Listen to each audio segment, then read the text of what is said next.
Hai, apa kabar semuanya? Semoga kabar Anda baik-baik saja. Terima kasih karena sudah memberikan support dan juga kesetiaan Anda untuk membangun channel Codot Film. Yuk kita lanjutkan alur ceritanya, sambil siapin kopi dan cemilan, setting suara volume full. Gasken. Alam bawah, wilayah banjir. Petir menyambar dan guntur menggelegar di langit. Semua jenis simbol muncul, bertabrakan dengan cahaya berdarah yang mengalir ke langit. Ruang hancur, dan garis demi garis kilat hitam muncul.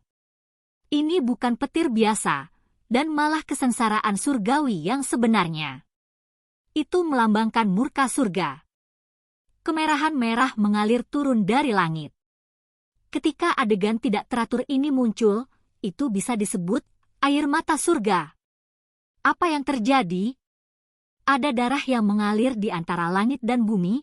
Ini, seseorang telah mengalami kesengsaraan besar yang mematikan. Inilah yang legendaris, air mata surga. Bahkan para pembudidaya yang terpencil jauh di pegunungan atau perairan mengangkat kepala mereka. Mereka semua terkejut dan mengungkapkan ekspresi terkejut. Adapun dunia luar, semua orang tahu bahwa ini ada hubungannya dengan hilangnya orang-orang. Hari ini sejumlah besar nyawa telah hilang dari wilayah banjir. Kota-kota besar menjadi kosong satu demi satu, penduduknya ditangkap. Apakah ini berarti mereka semua sudah mati?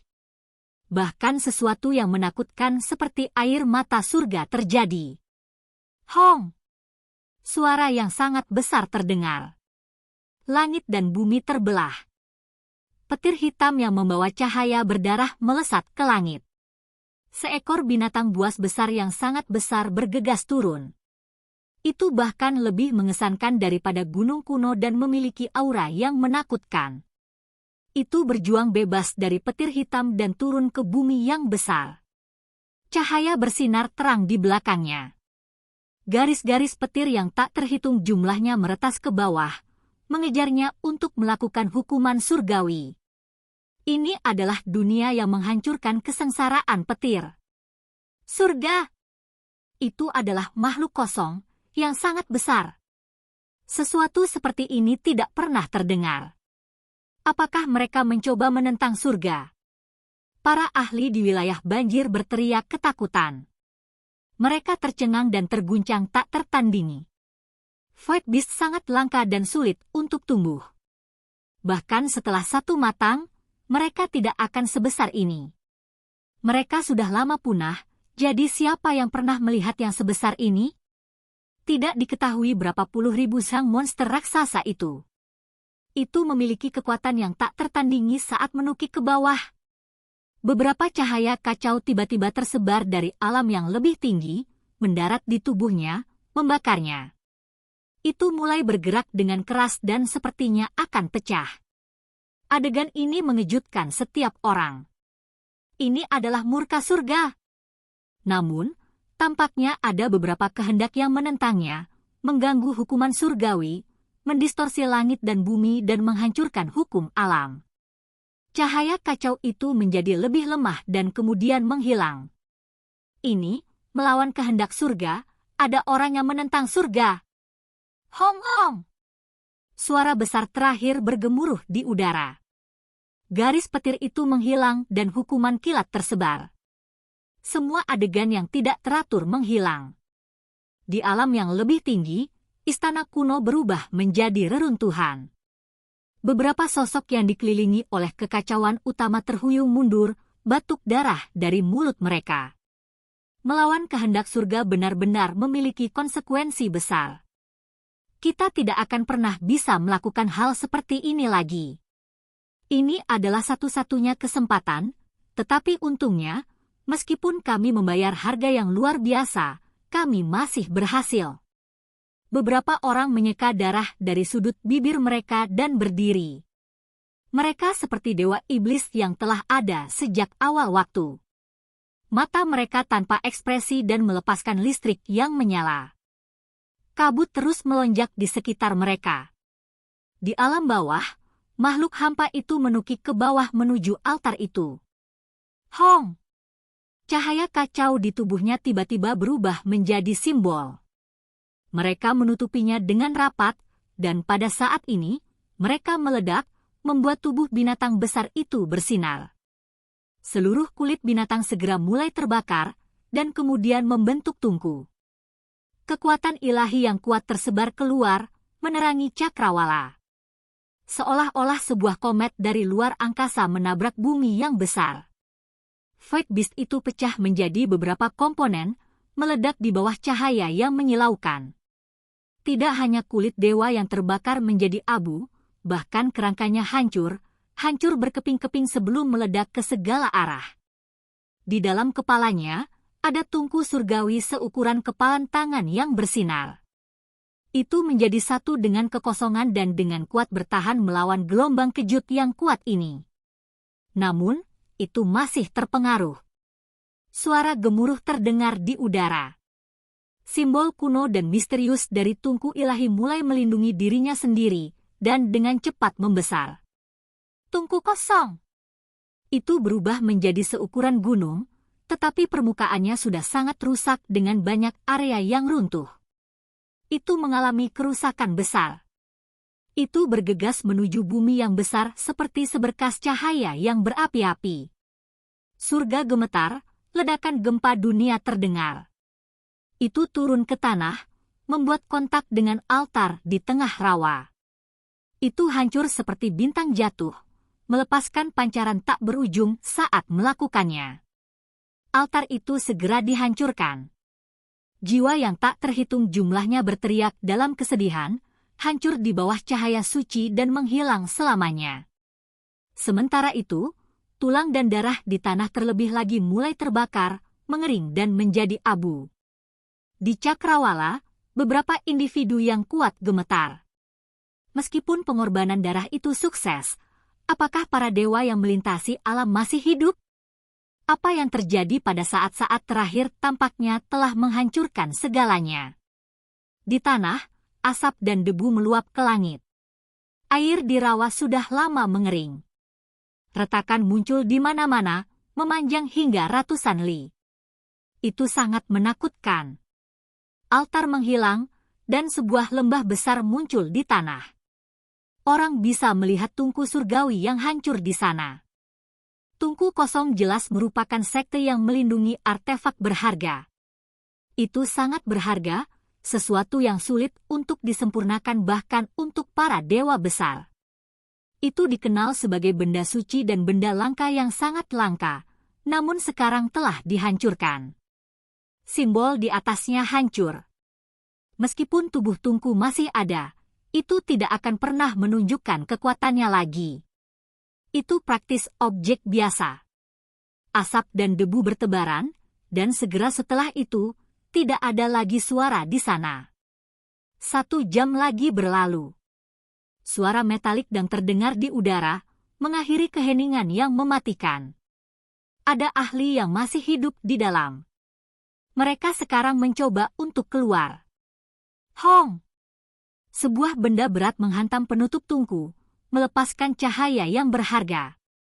Gelombang fluktuasi kuat menyebar keluar, dan pasir dan batu di dekatnya melesat kemana-mana. Itu sangat menakutkan. Itu karena tungku mulai berubah bentuk sehingga tutupnya diikat erat. Sulit untuk menghapusnya sekarang. Meskipun tungku itu telah rusak, pada akhirnya itu tetaplah sekte yang melindungi artefak berharga dan sulit untuk ditembus. Sial! 15 menit kemudian, topi itu terlepas. Itu terbang keluar. Ini karena hanya memiliki kekokohan dan tidak lagi memiliki kekuatan magis yang kaya, sehingga seseorang dapat menghapusnya dengan kekuatan kasar. Sebuah tangan yang berlumuran darah memegang pintu masuk tungku sebelum menjangkau dengan susah payah. Ada eksistensi kuat yang masih hidup, tetapi terluka. Kemudian, sebuah kepala mencuat, menekuk tubuhnya saat merangkak keluar. Dengan suara teng, ia melompat dan mendarat di tanah. Ini adalah anak muda berambut perak dengan pupil hitam dan wajah putih pucat. Lengannya berlumuran darah. Dia melihat sekelilingnya, dan kemudian, senyum dingin muncul di sudut bibirnya. Kesuksesan! Aku turun ke alam bawah. Di dalam lembah besar, tungku kosong sekali lagi terdengar. Tubuh tanpa daging tetapi hanya kerangka berjalan keluar. Tulangnya akan berderit dengan suara ka-ka setiap kali dia bergerak. Tulang-tulangnya semuanya dalam kondisi sempurna. Mereka benar-benar emas dan mengalir dengan kilau cemerlang. Tidak ada sedikit energin dan malah terlihat suci. Sementara itu, ada sepasang sayap di punggungnya yang terhubung dengan tulang punggungnya. Ini bukan sepasang sayap tulang, tetapi memiliki bulu seputih salju. Saya tidak mati dan berhasil memasuki alam bawah. Potongan transenden itu pasti akan diperoleh. Saya akan merebut keberuntungan alami dunia. Seekor binatang besar muncul. Itu sepenuhnya putih, dan sisik berkedip-kedip di sekitar tubuhnya. Panjangnya lebih dari 10 jang. Ini setelah ia dengan sengaja mengecilkan tubuhnya, atau yang lain akan sebesar punggungan gunung. Ini adalah terenggiling, dan tidak terluka, hanya pingsan sesaat karena syok. Ini karena pelindung kulitnya keras, dikenal mampu menembus semua jenis gunung surgawi di dunia ini. Di belakangnya, bunga matahari iblis muncul. Itu berubah menjadi bentuk laki-laki, dan di belakangnya, matahari hitam muncul, mengelilinginya di dalam. Cahaya gelap berserakan, mengisolasi dia dari seluruh dunia ini. Kemudian, seorang ahli ras manusia yang sepenuhnya emas keluar, tampaknya tidak terpengaruh juga. Ini karena ia mengolah tubuh emas yang 6, Fajra dan tidak bisa dipecahkan, jadi itu hanya sedikit terguncang. Di belakang mereka, 2 orang lain muncul. Seseorang hampir tidak ada, seolah-olah individu ini akan berbaur dengan ruang angkasa. Yang lainnya adalah sesepuh dengan aura yang sangat menakutkan yang membuat makhluk lain yang turun ke alam bawah juga merasakan ketakutan yang luar biasa, tidak mau mendekat. Ada 7 keberadaan yang keluar secara total. Cedera yang mereka terima tidak terlalu besar, dan semuanya penuh dengan vitalitas. Mereka berdiri bersama di atas lembah besar. Teng! Hamparan cahaya yang berapi-api melonjak. Tubuh semua orang bersinar. Ini jelas merupakan sekelompok eksistensi yang telah menyalakan api ilahi mereka. Mereka kuat dan heroik, semuanya sangat menakutkan. Pada saat ini, mereka tidak lagi menutupi apapun, melepaskan kekuatan ilahi mereka dan melepaskan simbol mereka untuk menyembuhkan luka mereka dan merasakan dunia ini untuk cepat beradaptasi dengan dunia ini. Hukum alam tidak lengkap, dan dunia tidak menghalangi para pembudidaya. Kekuatan yang bisa ditampilkan di sini terasa jauh lebih besar daripada di alam yang lebih tinggi. Ini adalah perasaan pertama yang mereka rasakan. Ini juga alasan mengapa beberapa orang ingin mempertajam diri mereka di sini. Di sini, mereka dapat mengalami kekuatan dari alam kultivasi yang lebih tinggi sebelumnya, jadi ketika mereka kembali, akan lebih mudah untuk memahami Dao dan menerobos. Ketujuh sosok itu berdiri bersama, api ilahi mereka mengamuk dengan gemilang. Mereka tampak tak kenal takut dan mendominasi. Keberadaan mereka tampaknya melampaui dunia ini.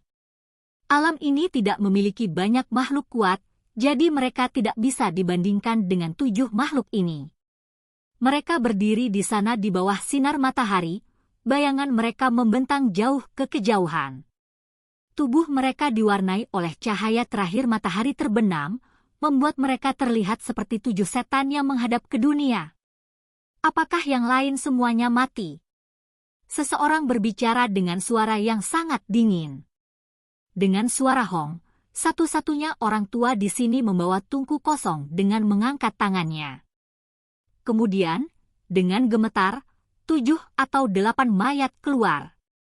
Beberapa hangus, yang lain dengan tengkorak retak. Cara mereka mati semuanya berbeda. Ketika tungku itu jatuh, ia tertimpa, menyebabkan beberapa tempat ambruk. Sementara itu, makhluk-makhluk ini kebetulan dipukul, akibatnya mati mengenaskan. Mereka memiliki beberapa sumber ilahi di tubuh mereka, dan ada beberapa hal lain yang berharga. Mari kita bagi semuanya. Seseorang berbicara. Akhirnya, semua mayat dikumpulkan, dan terenggiling itu bahkan lebih langsung, melahap mayat ilahi yang diberikannya. Seluruh tubuhnya bersinar. Semuanya, haruskah kita pindah bersama atau berpisah di sini? Anak muda yang rambutnya seluruhnya berwarna perak itu berbicara. Ekspresinya acuh tak acuh, tetapi matanya menyala-nyala.